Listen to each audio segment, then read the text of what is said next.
Hi, I would like to begin this presentation by reading the poem, the sonnet, sorry. Um, I got sonnet number 17, and that is number 17 out of his 154 sonnets, all in all, that he wrote throughout his lifetime. My sonnet, or sonnet number 17, particularly focuses on the beauty of another person. We don't know if it's male or female. I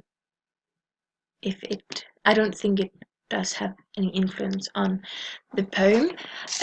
But by describing this beautiful person with his poetry, then he's trying to maintain the beauty of this person with his poetry, which he also says in the poem.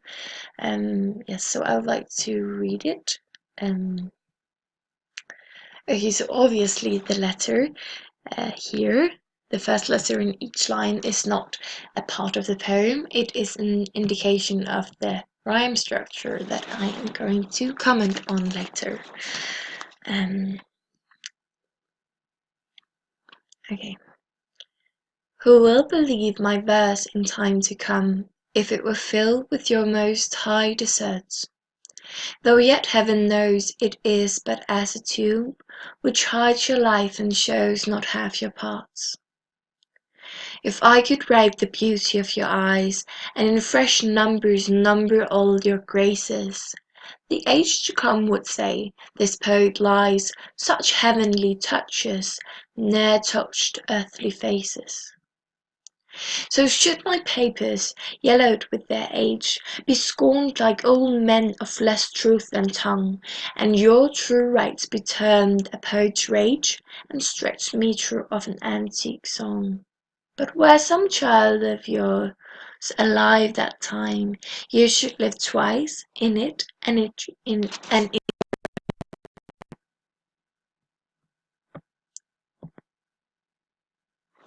So the poem is written over the style pentameter iambic, which I have trying to indicate here. So A-B is the rhyme structure, and I am aware that it does not rhyme, cross rhyme in the first quatrain, but it does in the second and the third, and then in the couplet.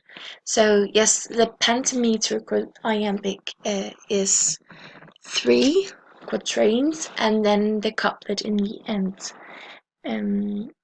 Traditionally, if you're very strict with this way of writing, then there should be 10 syllables in each line.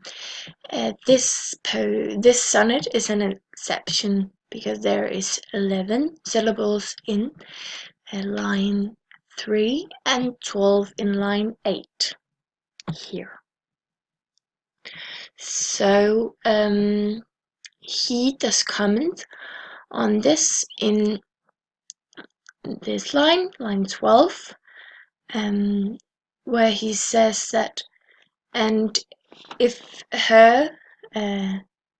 if this person's beauty should be described by a poet's enthusiasm, then they would need to stretch this traditional way of writing, because yes, of an antique song of this pentameter iambic tradition, because her beauty is more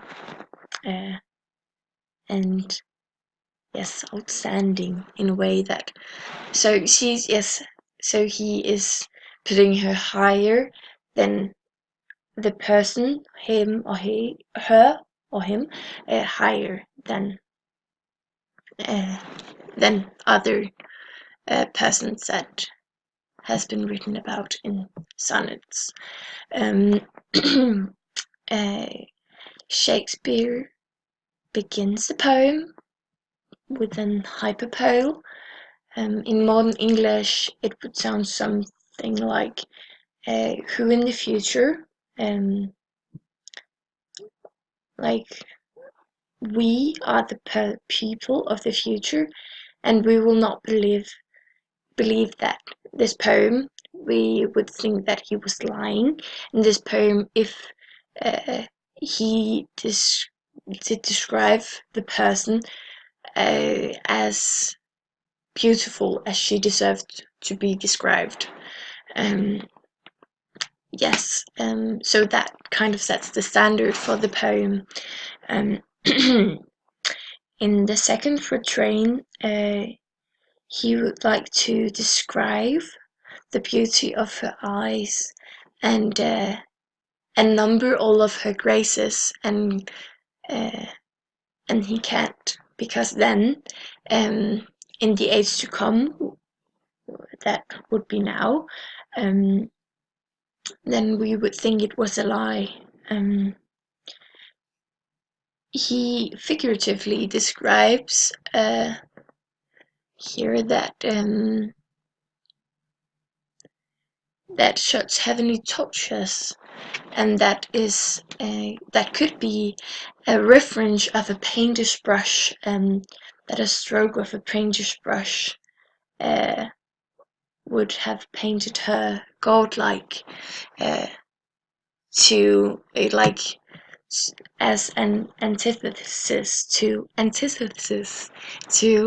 um, to us deadly earthly faces, um, like normal people. So she is extraordinarily beautiful.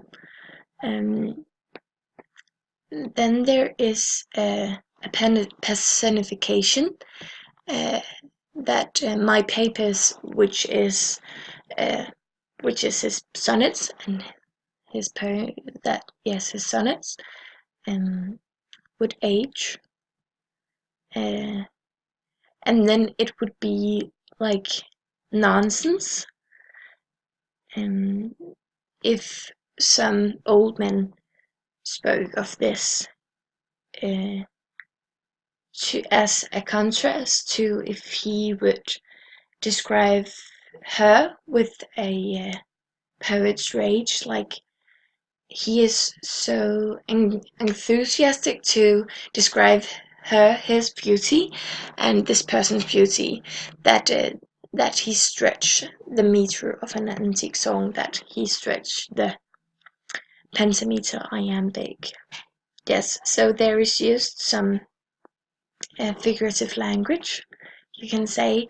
There is used a lot, and I would like to point out some of the figurative language that is used. There is alliteration in first line with the V sound. Who will believe my verse in time to come? And then there is assonance in line 7.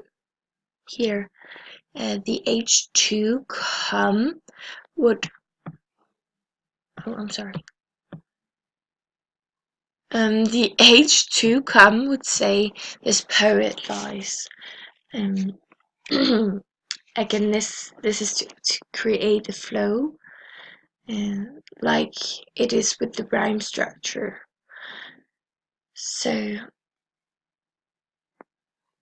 furthermore, there is Volta, like it is turning around in this like ending of the third quatrain, and looking to the couplet. Um,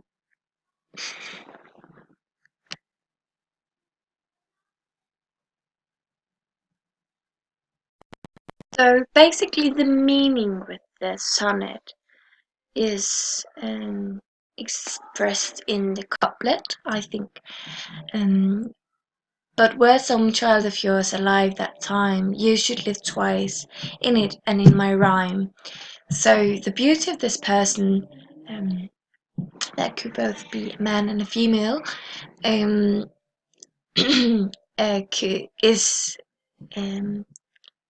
continuing to live through Shakespeare's poetry. As pointed out before, uh, uh, it says in line 11, sorry, that so she is so beautiful that she is a huge inspiration to and drives the poet to go like far beyond the traditional structure. Um, and here, so by having a child, the beauty would live on, but also through the poem, except that Shakespeare was not able to write uh, so highly of her, that he could have, because then we would think it's a lie because it's heavenly. Yes.